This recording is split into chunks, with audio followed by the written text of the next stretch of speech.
요한복음 17장 3절 이 영생은 유일하신 참 하나님과 아버지께서 보내신 자 예수 그리스도를 아는 것입니다. 그리고 로마서 10장 2절 3절 내가 증거하노니 저희가 하나님께 열심은 있으나 지식을 쫓은 것이 아니니 그들이 하나님의 의를 모르고 자신의 의를 세우려 함으로 하나님의 의를 순종치 아니한 것이라. 예를 들어서 우리의 자녀들이 우리를 부모로 알아보지 못한다고 한번 생각을 해보는 거예요. 우리의 자녀들이 정말 열심히 여러분들도 열심히 아이들을 키우지 않았어요, 그죠? 그런데 아이들을 그렇게 열심히 키워서 장성해서 보니까 아이들이 자기들 멋대로 살기 시작을 합니다. 그러더니 이제는 아예 부모로 인정을 안 해.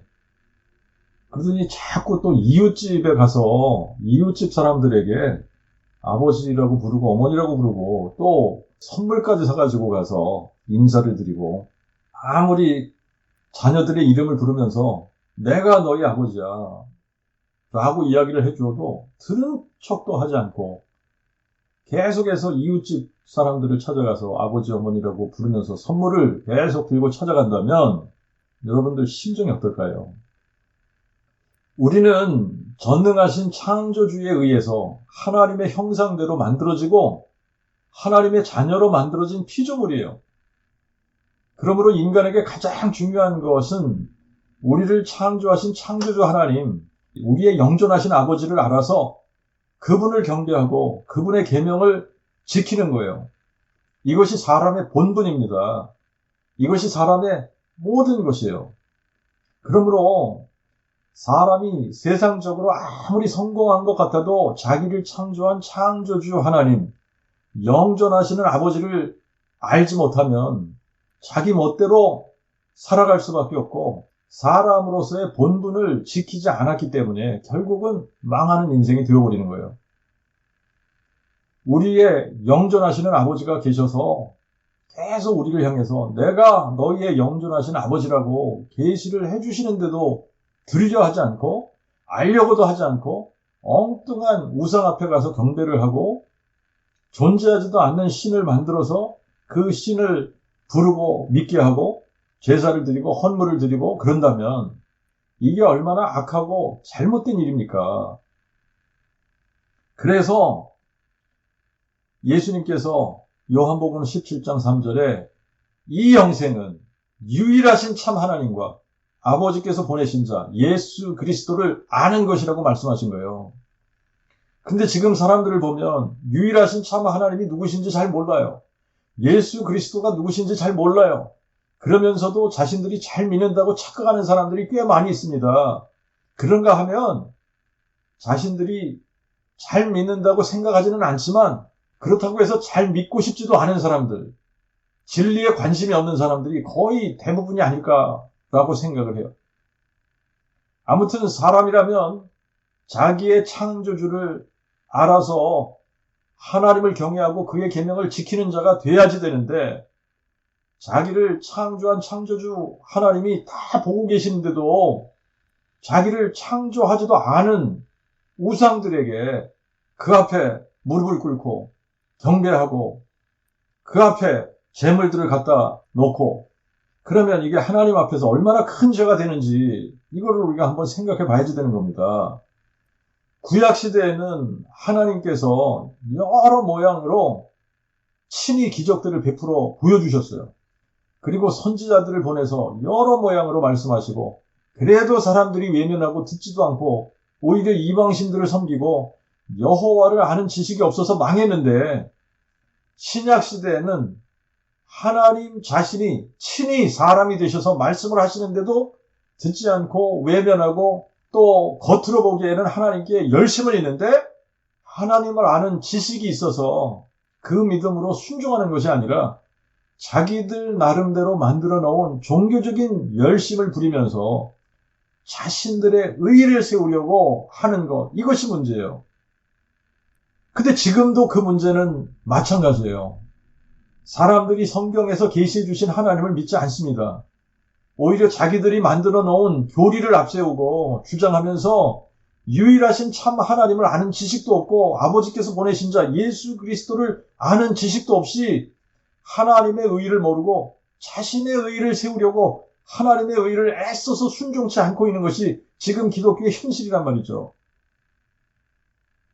그래서 예수님도 그날에 많은 사람이 나에게 말하되 주여 주여 우리가 주의 이름으로 선지자 노릇하며 주의 이름으로 귀신을 쫓아내고 주의 이름으로 많은 권능을 행치 아니하였나이까 하리니 그때에 내가 저에게 밝히 말하되 내가 너희를 도무지 알지 못하니 불법을 행하는 자들아 내게서 떠나가라 하리라.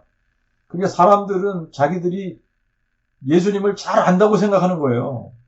그리고 예수의 이름으로 선지자 노릇도 하고 예수의 이름으로 귀신도 쫓아내고 예수의 이름으로 기적도 행합니다. 그런데 예수님은 그들을 모른다고 하시는 거예요. 유대인들이 여호와 하나님을 잘 아는 것처럼 하나님께 열심을 내기는 하는데 하나님을 아는 지식이 없이 자기네 나름대로 만들어 놓은 종교적인 열심을 부리면서 자신들의 의의를 세우려고 했던 것처럼 지금도 교회 안에 수많은 사람들이 예수의 이름을 부르면서 주여 주여 주의 이름으로 이런 일 저런 일 많은 것들을 하지만 그것이 지식을 쫓은 것이 아니다. 예수님이 누군지를 알고 예수의 이름을 부른 것이 아니라 자기들 나름대로 예수의 이름을 부르는데 성경에서 말씀하고 있는 예수가 아니에요. 자기들 나름대로 예수를 믿고 있는 거예요. 우리가 성경을 좀 살펴보도록 하겠습니다. 이사야 1장 1절부터 4절에 보면 하늘이여 들으라 땅이여 귀를 기울이라 여호와께서 말씀하시되 내가 자식을 양육하여 키웠거늘 그들이 나를 거역하였도다. 소는 그 임자를 알고 나귀는 주인의 구유를 알건만 이스라엘은 알지 못하고 나의 백성은 깨닫지 못하는도다. 아 범죄한 나라요 허물진 백성이요 행악자의 종자요 행위가 부패한 자식이로다. 그들이 여호와를 버리며 이스라엘의 거룩한 자를 경멸하고 타락하여 물러갔도다.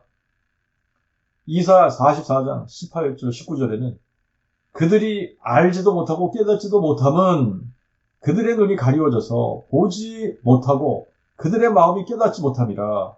마음에 생각도 없고 지식도 없고 깨달음도 없으므로 내가 그 나무에 얼마로 불사르고 그 숯불 위에 떡도 굽고 고기도 구워 먹었거늘 내가 어찌 그 나머지로 가증한 물건을 만들겠으며 내가 어찌 그 나무 토막 앞에 굴복하리요 하고 묻지도 아니하니. 예레미야 1장 16절 무리가 나를 버리고 다른 신들에게 분향하며 자기 손으로 만든 것에 절하였은즉 내가 나의 심판을 베풀어 그들의 모든 죄악을 징계하리라. 예레미야 2장 8절 제사장들은 여호와께서 어디 계시냐 하지 아니하며 법을 집행하는 자들은 나를 알지 못하며 관리들도 나를 항거하며 선지자들은 바알의 이름으로 예언하고 무익한 것을 쫓아내니라. 예레미야 2장 27절 그들이 나무를 향하여 너는 나의 아비라 하며 돌을 향하여 너는 나를 낳았다 하고 등을 내게로 향하고 얼굴은 내게로 향치 아니하다가 환난을 당할 때는 일어나 우리를 구원하소서 하니 네가 만든 네 신들이 어디 있느냐. 예레미야 4장 22절 내 백성은 나를 알지 못하는 우준한 자요 지각이 없는 미련한 자식이라. 그들이 악을 행하기에는 지각이 있으나 선을 행하기에는 무지하도다. 예레미야 5장 19절 너희가 여호와를 버리고 너희 땅에서 이방인들을 섬겼은즉 이와 같이 너희가 너희 것이 아닌 땅에서 이방인들을 섬기리라.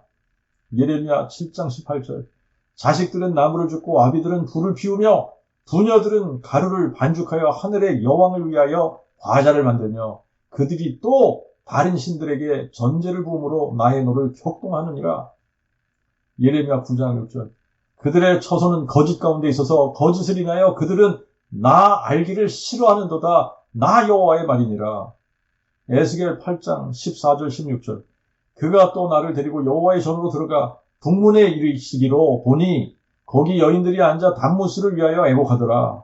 그가 또 나를 데리고 여호와의 성전 안뜰에 들어가시기로 보니 여호와의 성전 문 앞 현관과 제단 사이에서 약 25명이 여호와의 성전을 등지고 낯을 동으로 향하여 동방 태양에 경배하더라.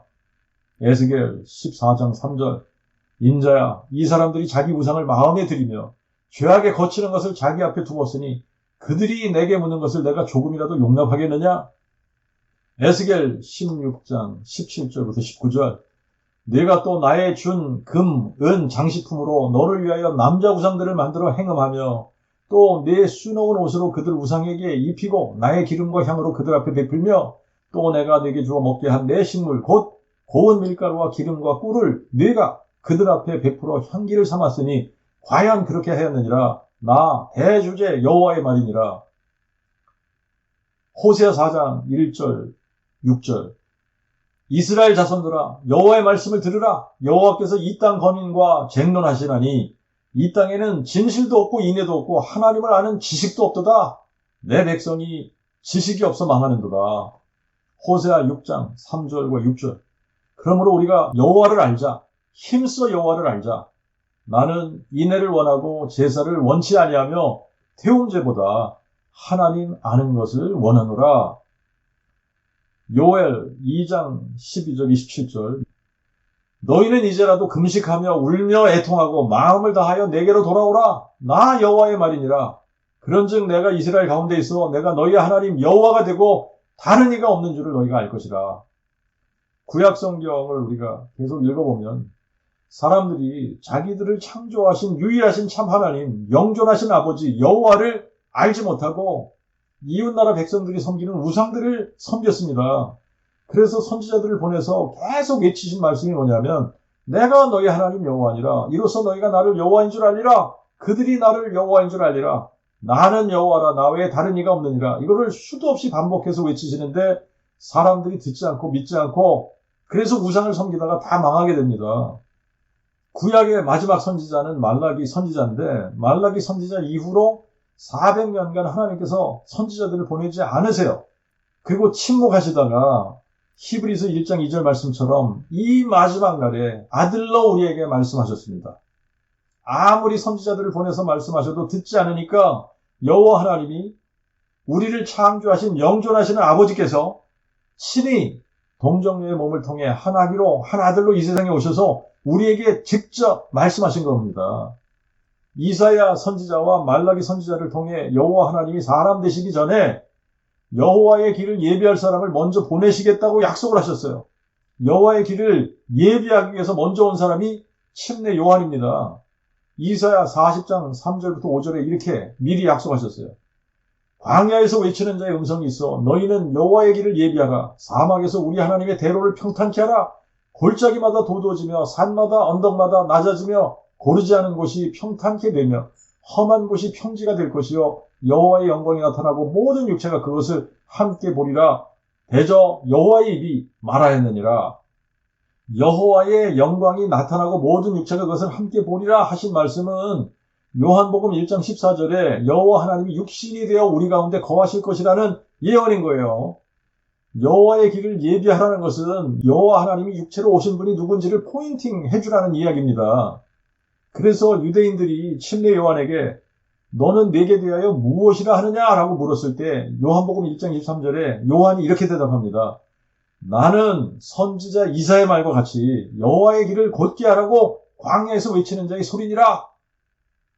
말라기 3장 1절에는 보라 내가 내 사자를 보내리니 그가 내 앞에서 내 길을 예비할 것이요 그랬는데 이거는 내 길을 예비할 것이요 이 말이에요. 또 너희가 구하던 바 대주제께서 갑자기 그의 성전에 임하시리니 곧 너희가 사모하는 바 그 언약의 사자가 임하실 것이라. 나 만군의 여호와가 이르노라. 여기서는 여호와께서 1인칭으로 계속 말씀하시잖아요. 내가 내 사자를 보내리니 그가 내 앞에서 길을 예비할 것이요 그랬는데 누구의 길을 예비한다는 것이냐면 나 여호와의 길을 예비할 것이요 이 말이에요. 대주제 여호와의 길을 예비하기 위해서 등장하는 사람이 바로 침례 요한이었던 겁니다. 그래서 요한의 아버지 사가랴도 요한이 태어났을 때에 성령 충만함을 입고 이렇게 예언했습니다. 아기여 너는 진실로 지존자의 선지자라 일컬음을 받고 대주제 앞에 앞서가서 그의 길을 예비하여 주의 백성들에게 죄사함으로 말미암는 구원을 알게 하리니. 대주제가 누구십니까? 여호와 하나님이시잖아요. 지존자가 누구십니까? 여호와 하나님이시잖아요. 그러므로 요한은 여호와께서 내가 내 사자를 보내리니 그가 내 앞에서 내 길을 예비할 것이요 라고 말씀하신 바로 그 사람, 여호와 하나님께서 내가 내 사자를 보내리니 한 바로 그 사람입니다.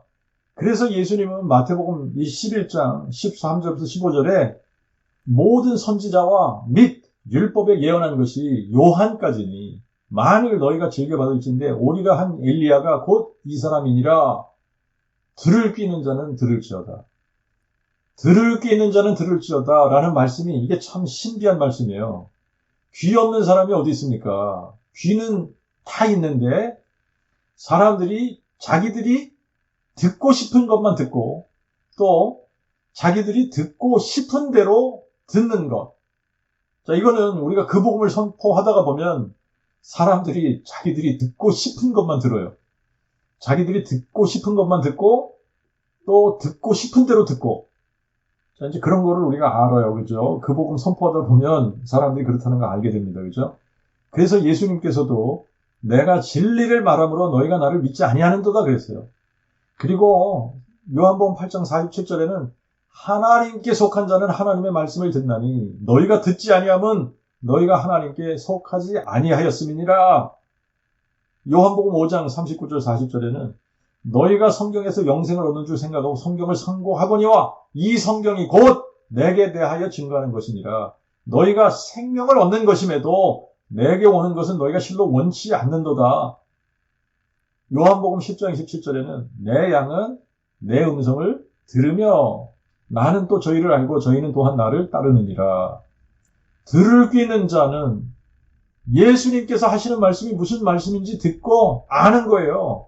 그 복음이 선포되어질 때 자기가 듣고 싶은 것만 듣거나 듣고 싶은 대로 듣는 것이 아니라 여호와께서 하시는 말씀을 그대로 듣고 예수님께서 하시는 말씀을 그대로 듣고 마음에 믿는 거예요. 예수님이 말씀하실 때에 내가 그니라 선포하시는 것을 알아듣는 거예요. 요한복음 8장 24, 25절에 이러므로 내가 너희에게 말하여 너희는 너희 죄 가운데서 죽으리라 하였노라. 너희가 만일 내가 그인 줄 믿지 아니하면 너희가 너희 죄 가운데서 죽으리라. 이에 저희가 예수께 묻기를 내가 누구냐 하니 예수께서 다시 그들에게 이르시되 나는 처음부터 너희에게 말하여 온 자니라. 내가 그니라 나는 처음부터 너희에게 말하여 온 자니라. 이 말씀은 내가 여호와니라 이 말씀이에요. 예수님은 성경에 약속하신 대로 처녀가 잉태해서 아들로 태어나신 임마누엘, 우리 가운데 육신의 장막을 치신 여호와 하나님이시고 한 아기로 한 아들로 오신 기묘자이시고 전능하신 하나님이시고 영존하시는 아버지시며 평강의 왕이시고 다윗의 자손 되신 다윗의 뿌리이십니다. 이사야 9장 6절의 말씀을 성취하시기 위해 동정녀 마리아가 성령으로 잉태해서 한 아기로 한 아들로 오신 분이 아기 예수예요. 이 아기 예수를 기묘자 모사, 전능하신 하나님, 영존하신 아버지, 평강의 왕이라고 불러야 이사야 9장 6절 말씀이 성취가 되는 겁니다. 그런데 지금 기독교에서는 삼위일체 교리를 가르치는데 삼위일체 교리에 의하면 예수를 영존하시는 아버지라고 부르면 안 되게 돼 있어요. 왜냐하면 그들은 예수를 성경에도 없는 성자 하나님이라고 자기들 나름대로 정해버렸기 때문에 그래서 예수를 영존하신 아버지라고 부르면 이단이라고 정죄하는 죄를 범하는 겁니다. 성경은 예수를 영존하신 아버지라 부를 것이라고 말씀을 하고 있는데 기독교에서는 자기들이 만든 교리를 고수하기 위해서 예수를 성자 하나님이라고 부르고 아들 하나님이라고 부르고 또 그렇게 부르라고 가르치고 있는 거예요. 4세기 초부터 예수를 누구라고 불러야 되는지를 놓고 논쟁을 벌이다가 삼위일체라는 성경에도 없는 신론을 도입해서 예수를 성자 하나님이라고 부르기 시작을 한 겁니다. 삼위일체 교리에 의하면 성부가 계시고 성자가 계시고 성령이 계신데 성부는 성자가 아니세요. 그리고 성령도 아니십니다. 또 성자는 성부가 아니시고 성령도 아니세요. 또 성령은 성부가 아니시고 성자도 아니십니다. 그래서 성부, 성자, 성령 각각 자기의 위 혹은 인격으로 존재하시는 거예요. 그러니까 삼위로 존재하거나 three persons로 존재하면서 또 하나의 신격으로 존재한다는 거예요. 그래서 삼각형을 그리죠. 삼각형을 그리고 꼭지점마다 동그라미를 그려서 맨 위에 꼭지점에는 성부라고 쓰고 왼쪽에 꼭지점에는 성자라고 쓰고 오른쪽 동그라미에는 성령이라고 쓰고 가운데는 하나님이라고 써서 성부도 하나님, 성자도 하나님, 성령도 하나님이신데 성부는 성자가 아니라는 거예요. 성자는 또 성부가 아니에요. 성령도 하나님이지만 성부도 아니고 성자도 아니시다. 이렇게 설명을 합니다. 자, 그런데 성부를 항상 하나님 아버지라고 부르고 성자는 아들 하나님이라고 부르고 성령은 또 그냥 성령 하나님이라고 부르는 거예요. 삼위일체 교리에 의하면 영존하시는 아버지는 성부 하나님이세요. 예수는 성자 하나님이세요. 마리아의 몸에 잉태되어 태어나신 예수는 태초부터 아들 하나님으로 존재하시는 거예요. 이 아들 하나님은 태초부터 하나님의 그 아들이셨다. 그런데 아버지 하나님의 보냄을 받고 이 세상에 사람이 되어 오셨다가 가셨다. 그분이 예수 그리스도시다. 이렇게 가르칩니다. 그래서 항상 삼각형의 그 동그라미 3개 중에 왼쪽 동그라미에 성자라고 써놓고 성자께서 세상에 오셨다 가셨다 라고 선을 이렇게 쭉 그어서 성자께서 사람 되신 분이라고 설명을 하는 겁니다. 그리고 예수께서 하나님을 향해 아버지라고 부르신 분은 성부 하나님이라고 가르치는 거예요. 자, 하지만 삼위일체 교리대로 하자면 예수께서 아버지라고 불러야 하는 분은 성부가 아니라 성령이시라야 됩니다. 자, 왜 그런지 우리가 마태복음 1장 18절을 한번 가서 보세요. 그러면 성경은 이렇게 기록하고 있어요. 예수 그리스도의 나심은 이러하니라. 그의 모친 마리아가 요셉과 정혼하고 동거하기 전에 성령으로 잉태된 것이 나타나나니. 예수는 누구에 의해서 잉태되었느냐 하면 성부에 의해서 잉태된 것이 아니라 성령에 의해서 잉태된 겁니다. 삼위일체 교리에 의하면 성부는 성자도 아니고 성령도 아니기 때문에 분명하게 구분해서 생각을 해야지 되는 거예요. 예수는 분명하게 성령으로 잉태되었다라고 기록하고 있습니다. 마리아가 누구에 의해서 잉태되었느냐에 따라서 마리아를 잉태케 하신 분이 아기 예수의 아버지신 거예요. 그러므로 삼위일체 교리대로 하면 예수는 성부를 아버지라고 부르면 안 되고 성령을 아버지라고 불러야 하는 겁니다. 그리고 삼위일체 교리를 주장하는 사람들에 의하면 성자 하나님이나 하나님의 그 아들이나 같은 의미예요. 그래서 성자 하나님도 성자, 하나님의 그 아들도 성자라는 겁니다. 그러면 하나님의 그 아들로 태초부터 계셨다면 하나님이 언제 그 아들을 낳으셔서 하나님의 그 아들로 존재하셨는지를 질문해 봐야지 되는 거예요. 아들 하나님과 하나님의 그 아들이라는 말은 완전히 다른 의미의 말입니다. 하나님의 그 아들이라는 말은 아들 하나님이라는 말이 아니에요. 들을 귀 있는 자는 잘 들으셔야 됩니다. 자기가 원하는 대로 들으면 안 되는 거예요. 아들 하나님과 하나님의 그 아들은 완전히 다른 말이에요. 성경에 하나님의 그 아들이라는 표현은 여러 번 나오지만 아들 하나님이라는 표현은 한 번도 없습니다. 하나님의 그 아들은 마리아가 성령으로 잉태해서 아기 예수를 낳았을 때부터 존재하는 것이지 태초부터 존재하신 분이 아닙니다. 반면에 아들 하나님이라고 한다면 이분은 태초부터 성부와 성령과 함께 삼위일체로 존재해야지 되는 거예요. 그러므로 성자 하나님 혹은 아들 하나님과 하나님의 그 아들이라는 이 말은 완전히 다른 개념의 타이틀인 겁니다. 예수는 하나님의 그 아들 맞습니다. 하지만 예수는 영존하신 아버지이시지 성자 하나님이 아니세요. 성자 하나님이라는 신은 아예 존재하지 않는 신입니다. 존재하지 않는 신을 만들어서 부르고 섬기는 것을 우상숭배라고 하는 거예요.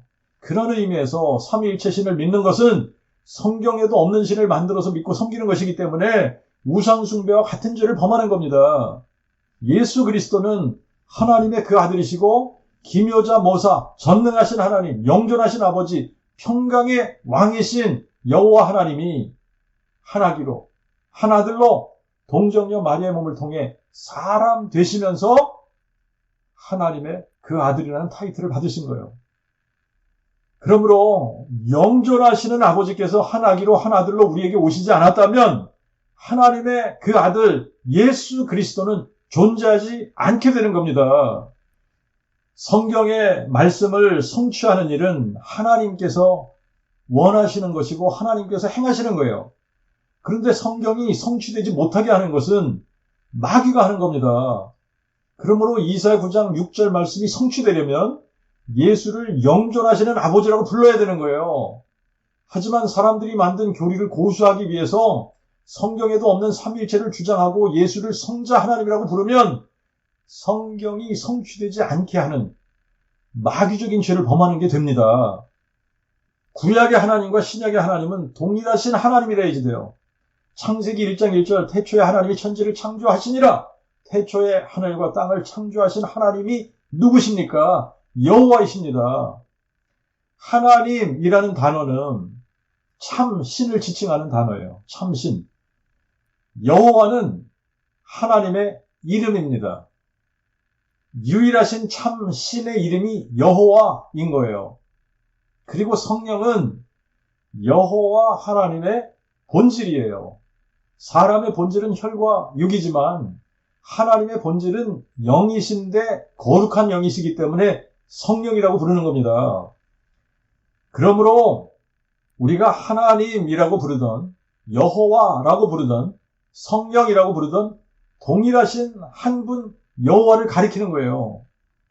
하나님은 한 분이시기 때문에 그리고 하나님의 이름은 여호와시고 하나님의 본질이 성령이시기 때문에 우리가 하나님이라고 부르나 본질로 성령이라고 부르나 또 이름으로 여호와라고 부르나 동일한 한 분 여호와 하나님을 부르는 겁니다. 그렇기 때문에 하나님의 영, 그러면 하나님의 영도 성령이신 거예요. 여호와의 영, 그러면 여호와의 영도 성령이십니다. 같은 분을 부르는 거예요.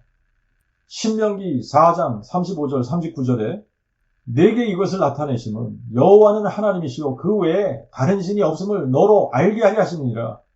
그런즉 너는 오늘날 하늘 위나 땅 아래 오직 여호와는 하나님이시오 다른 신이 없는 줄을 알아. 내 마음에 새기라. 신명기 6장 4절 들으라 이스라엘아 우리 하나님 여호와는 한 분 여호와시니. 신명기 32장 12절과 39절 여호와께서 홀로 그를 인도하셨고 함께한 다른 신이 없었도다. 너희는 이제 나 곧 내가 그인 줄 알라. 나와 함께하는 신이 없느니라. 나는 죽이기도 하며 살리기도 하고 상하게도 하며 낫게도 하나니 내 손에서 능히 건질 자가 없느니라. 여호수아 2장 11절 당신들의 하나님 여호와 그는 상천하지에 홀로 하나님이시니라. 열왕기상 8장 40절 세상 만민으로 여호와께서만 하나님이시고 그 외에는 다른 신이 없는 줄을 알게 하시기를 원하노라. 시편 83편 13절 여호와라 이름하신 주만이 온 세계의 지존자이심을 알게 하소서. 시편 100편 3절 여호와 그가 하나님이신 줄 너희는 알지어다. 그는 우리를 지으신 자시요 우리는 그의 것이니 그의 백성이요 그의 기르시는 양이로다. 이사야 41장 4절 누가 이 일을 행하였느냐 누가 이루었느냐 누가 태초부터 세대들을 불렀느냐 나 여호와 곧 처음에도 나요 나중에 있을 자도 나 곧 그니라. 이사야 42장 5절과 8절 하늘을 창조하여 펴시고 땅과 그 소산을 베푸시며 땅 위의 백성에게 호흡을 주시고 땅에 행하는 자에게 영을 주시는 하나님 여호와께서 이같이 말씀하시되 나는 여호와니 이는 내 이름이라. 나는 내 영광을 다른 자에게 내 찬송을 우상에게 주지 아니하리라. 이사야 43장 10절부터 13절 너희는 나의 증인이라. 나 여호와가 말하노라. 또 나의 택함을 입은 종이니 이는 너희로 나를 알고 믿으며 내가 그인 줄 깨닫게 하려 합니다.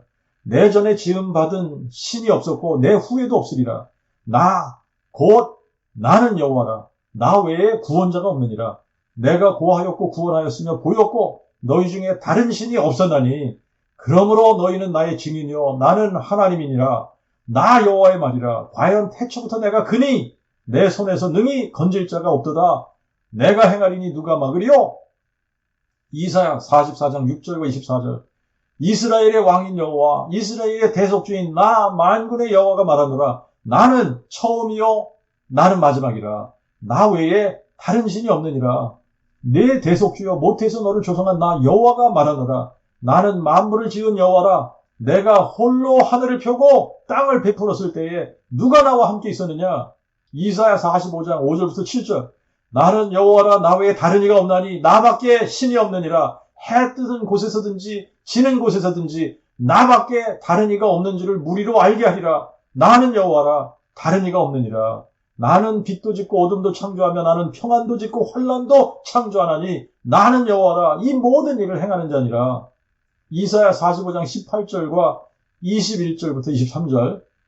여호와는 하늘을 창조하신 하나님이시며 땅도 조성하시고 만드시며 견고케 하시되 헛되이 짓지 아니하시고 사람으로 거하게 지으신 자시니라. 그의 말씀에 나는 여호와라. 나 외에 다른 이가 없느니라. 나 외에 다른 신이 없나니 나는 공의를 행하며 구원을 베푸는 하나님이라. 나 외에 다른 이가 없느니라. 땅끝의 모든 백성아 나를 앙망하라. 그리하면 구원을 얻으리니 나는 하나님이라. 다른 이가 없음이니라. 내가 나를 두고 맹세하노니 나의 입에서 의로운 말이 나갔은즉 돌아오지 아니하나니 내게 모든 무릎이 꿇겠고 모든 혀가 맹약하리라. 이사야 48장 12절. 야곱아 내가 부른 이스라엘아 내게 들으라. 내가 그니 나는 처음이요 또한 마지막이라.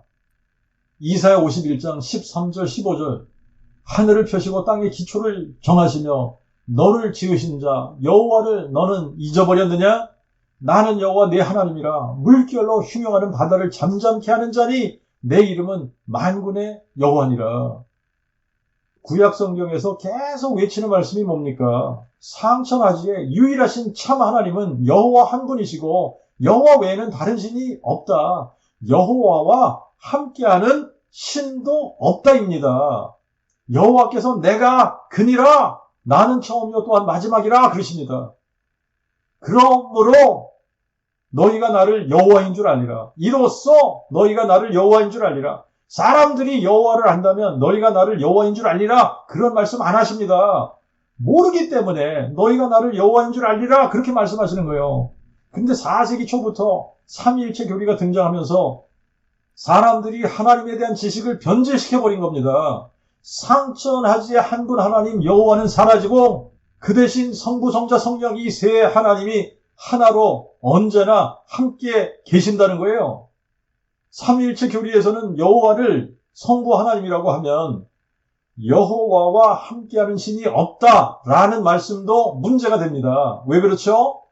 성부는 성자가 아니고 성령도 아니라고 하는데 그런데 성부는 성자와 성령과 늘 함께합니다. 그러나 성경은 단호하게 상천하지 유일하신 참 하나님은 여호와 한 분이시고 여호와 외에 다른 신이 없고 여호와와 함께하는 신도 없다. 그러므로 삼위일체 교리는 성경적이지 않은 교리인 거예요. 구약의 이스라엘 백성들의 문제가 뭐라고 그랬습니까? 여호와를 하나님으로 알고 믿어야 하는데 여호와를 하나님으로 알지 못했어요. 그래서 이방 신들을 섬기는 게 문제였습니다. 여호와 하나님을 아는 지식이 없어서 그들은 망했단 말이죠. 하나님이 여호와 한 분이었다가 신약에 와서 성부, 성자, 성령으로 달라질 수 있습니까? 절대 달라질 수 없는 거예요. 구약에서 하나님이 여호와 한 분이시라면 신약에서도 하나님은 여호와 한 분이시래야 되는 겁니다. 자, 그러면 이런 질문이 생기는 게 당연하죠. 그러면 예수는 누구냐? 그러면 예수를 누구라고 해야 돼? 이런 질문이 생기는 게 당연하죠.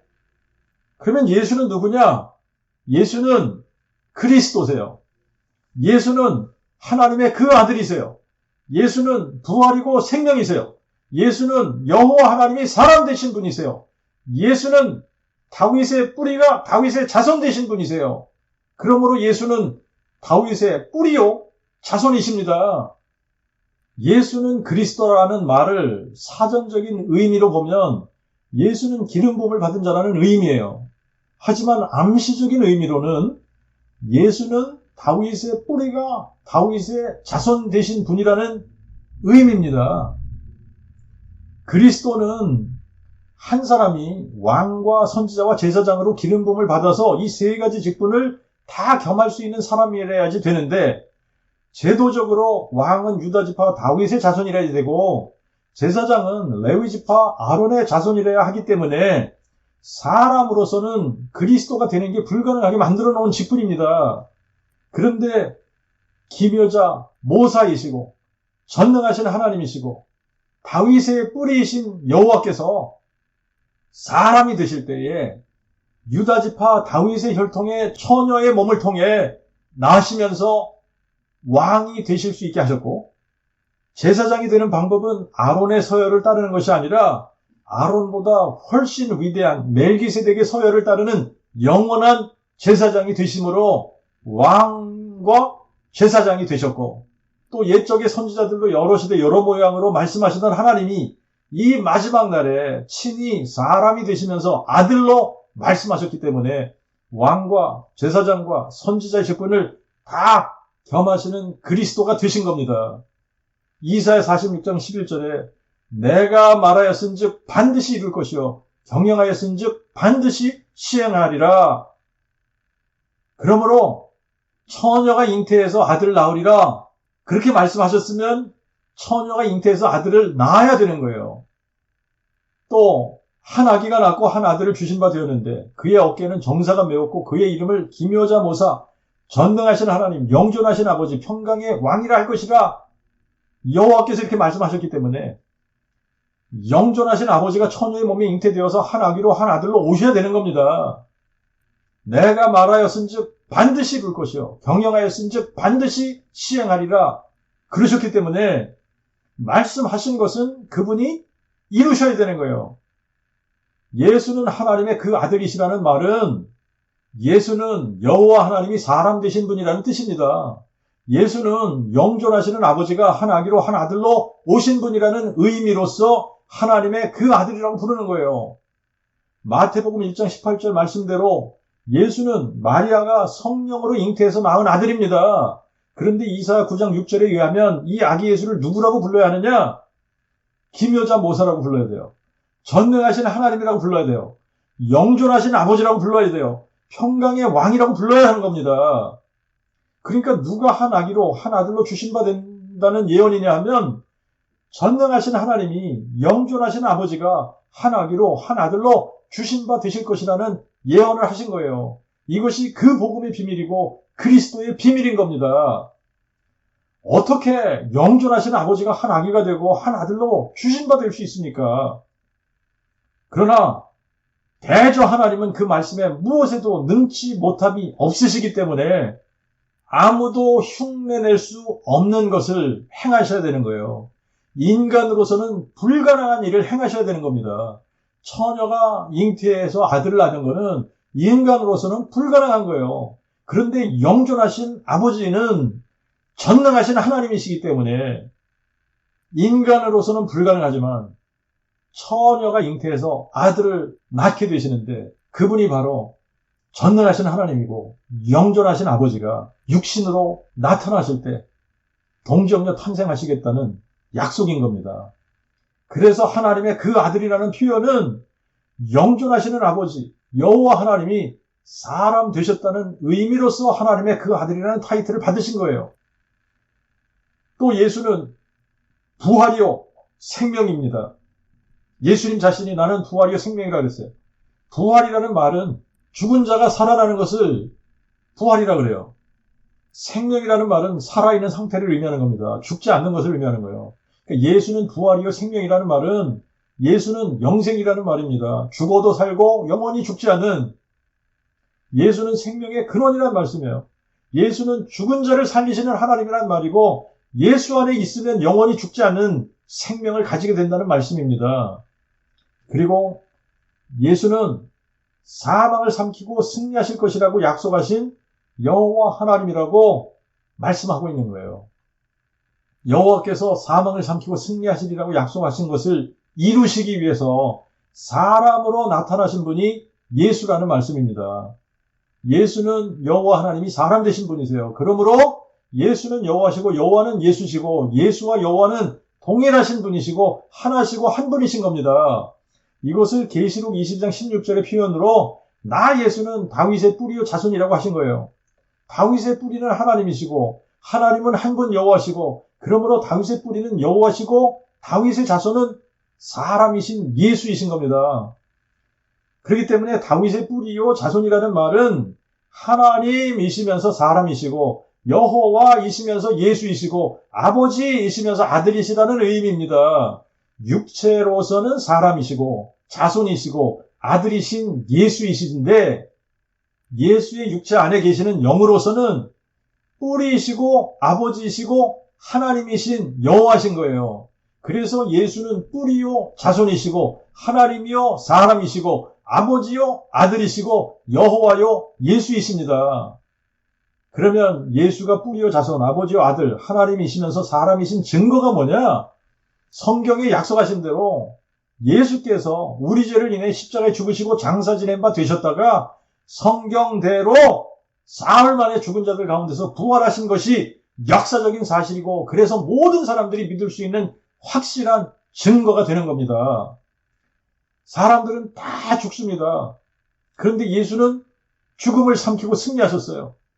인간으로서는 아무도 흉내낼 수 없는 일입니다. 다 죽음 앞에서 무릎을 꿇는데 예수는 약속하신 대로 죽음을 삼키고 승리하셨어요. 사망을 삼키고 승리하실 것이라는 약속, 이 약속을 하신 분이 여호와시고 이것을 이루신 분이 예수이십니다. 그러면 예수와 여호와는 다른 분일까요? 아니면 여호와께서 약속하신 일을 이루시기 위해서 친히 사람 되신 분이 예수이실까요? 성경에 보면 예수님의 출생과 예수님의 삶과 예수님의 죽음과 또 예수님께서 죽은 자 가운데서 부활하실 것을 미리 알고 예언을 했어요. 그래서 그것을 책에다가 다 기록을 했습니다. 그리고 그 예언대로 출생부터 죽음까지 그리고 죽은 후에 3일 만에 부활하는 것까지 모두 다 성취하셨어요. 예수 안에서 그것이 다 이루어졌습니다. 자, 누군가가 자기의 출생과 자기의 삶과 자기의 죽음과 또 죽음 후에 어떻게 될 것까지 이거를 다 예언하고 나서 그것을 책에 기록하고 그 예언대로 출생부터 모든 것을 다 성취한 사람이 있다면 그러면 이거를 논리적으로 보면요. 그분은 사람으로 출생하기 전에 이미 다른 형태로 존재하고 있어야 이 모든 일을 계획할 수 있는 거예요. 그리고 자신이 예언한 모든 것을 약속대로 이룰 수 있는 능력이 있어야 되는데 그런 능력이 있는 분이라면 이분은 전능자라야 되는 겁니다. 그러므로 예수께서 동정녀 탄생하시기 전에 그분은 이미 성령으로 존재하셨던 분이에요. 영존하시는 아버지로 존재하셨습니다. 그러다가 때가 찼을 때에 동정녀의 몸을 통해 한 아기로 한 아들로 세상에 오시면서부터 뿌리요 자손이 되시고 아버지요 아들이 되시고 그분이 하나님이시면서 사람 되신 겁니다. 여러분 십자가에 나타난 하나님의 사랑을 잠깐 생각해 보세요. 누가 자신이 메시아가 되겠다고 자기의 죽음을 미리 계획하는데 예수님의 십자가의 죽음처럼 미리 계획하고 태어날 사람이 이 세상에 누가 있겠습니까? 그런데 예수님은 이것을 미리 계획하셨어요. 십자가의 죽음을 미리 계획하셨어요. 자, 그 이유는 예수님이 누구냐 하면 여호와 하나님이시기 때문에 예수님이 여호와 하나님이 사람 되신 분이시기 때문에 여호와 하나님만이 전능하신 하나님이시고 그분이 창조주시고 그분이 우리의 영존하시는 아버지시기 때문에 만물을 창조하실 때 그분이 사람을 자기의 형상대로 창조하셨거든요. 자기의 형상대로 창조하셨다는 얘기는 사람을 자기의 자녀로 만드셨다는 얘기예요. 그래서 자녀를 향한 영존하신 아버지의 사랑이 자기 자신을 사람이 되게 하신 거예요. 자녀들의 몸값을 위해 사람이 되어 자신의 몸을 희생제물로 십자가에 내어주시고 자신의 피로 우리의 죄값을 치르시고 사흘 만에 죽은 자 가운데서 부활하셔서 우리에게 영원한 생명을 주시기 위해 영존하시는 아버지가 친히 한 아기로 한 아들로 이 세상에 오셨던 겁니다. 인자에 온 것은 섬김을 받으려 함이 아니요 도리어 섬기려 하고 자기 목숨을 많은 사람을 위한 대속물로 주려 함이니라 그랬어요. 이 대속물이라는 단어를 영어로는 ransom이라고 번역을 했습니다. ransom은 주로 몸값을 의미하는 단어예요. 영으로 존재하시는 하나님이 육체로 나타나신 이유는 자기의 몸을 우리의 ransom으로, 우리의 몸값으로 주시려고 오신 것이었습니다. 로마서 5장 8절에는 이렇게 기록하고 있어요. 우리가 아직 죄인이었을 때 그리스도께서 우리를 위하여 죽으심으로 하나님께서 우리에 대한 자신의 사랑을 확증하셨느니라. 우리가 아직 죄인이고 하나님과 원수 관계였을 때에 그리스도께서 우리를 위해 자신의 몸을 우리의 몸값으로 내어주셔서 십자가에 죽으신 것이 우리에 대한 하나님의 사랑을 확증한 것이라고 합니다. 하나님이 사람 되신 분이 그리스도가 아니라면 이 말은 앞뒤가 안 맞는 말이에요. 우리를 위해 죽으신 분은 그리스도신데 그리스도께서 우리를 위해 죽으신 것이 우리에 대한 하나님의 사랑이 확증되었다는 거예요. 그러므로 하나님이 사람 되신 분이 그리스도가 아니라면 이 말은 앞뒤가 안 맞는 말이 되어버리는 겁니다.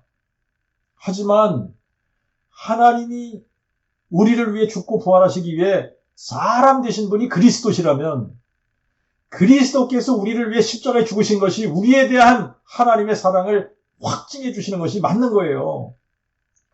자녀로 만든 인간을 향한 하나님의 사랑이 어느 정도인지를 잘 보여주는 말씀인 겁니다. 성경적으로 우리가 생각해야 됩니다. 여호와께서 약속하신 일을 이루시기 위해 친히 사람 되신 분이 예수님이세요. 사람 되시면서 하나님의 그 아들이 되신 것이고 그래서 하나님을 향해 아버지라고 부르는 겁니다. 성령으로 잉태되어 사람으로 태어나셨기 때문에 사람이신 예수의 아버지는 성령이신 거예요. 성령은 성부와 성자가 아닌 삼위의 하나님이 아닙니다. 삼위일체의 하나님이 아니에요. 성령은 하나님의 본질을 나타내는 단어예요.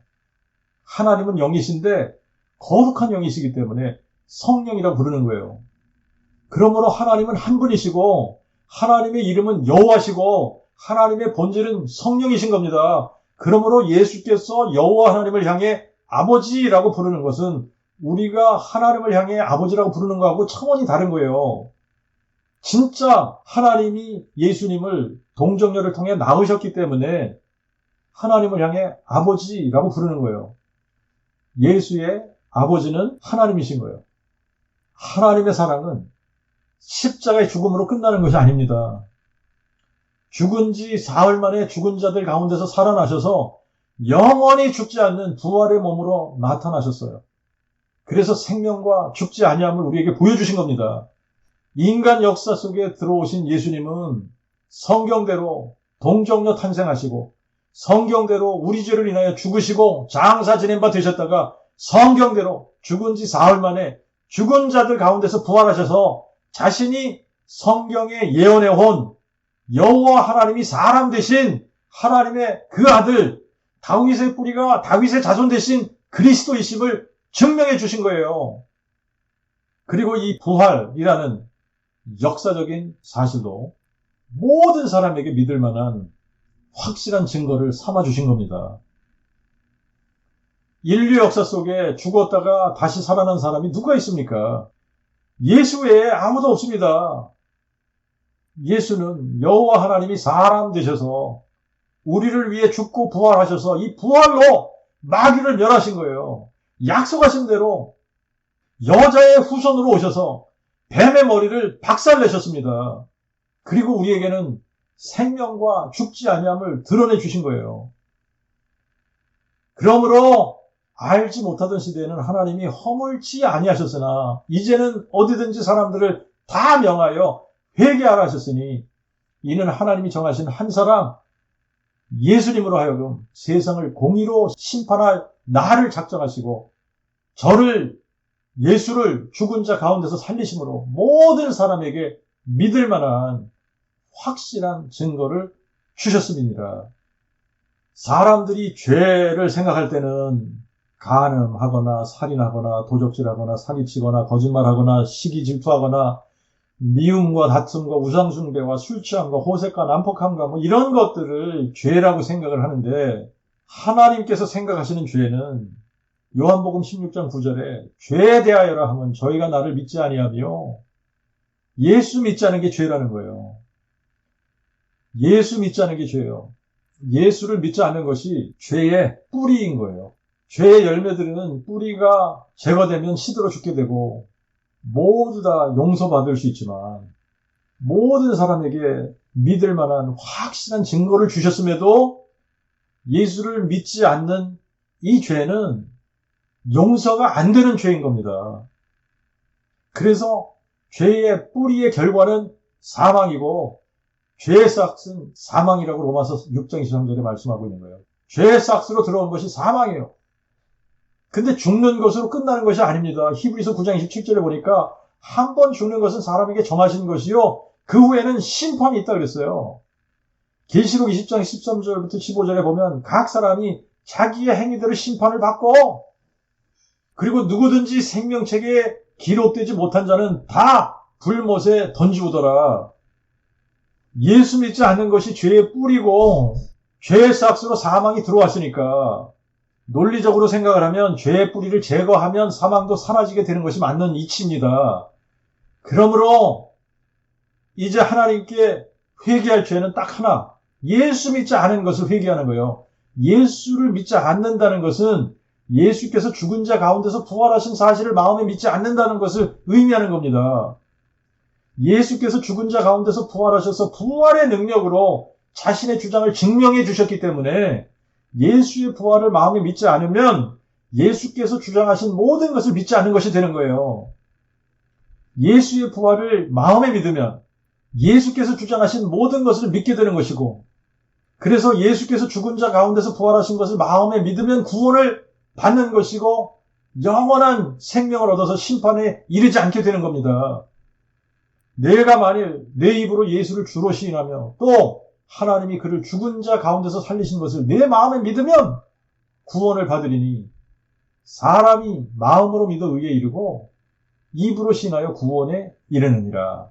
마음에 믿으면 입으로 시인하는 것은 자동으로 하게 돼 있어요.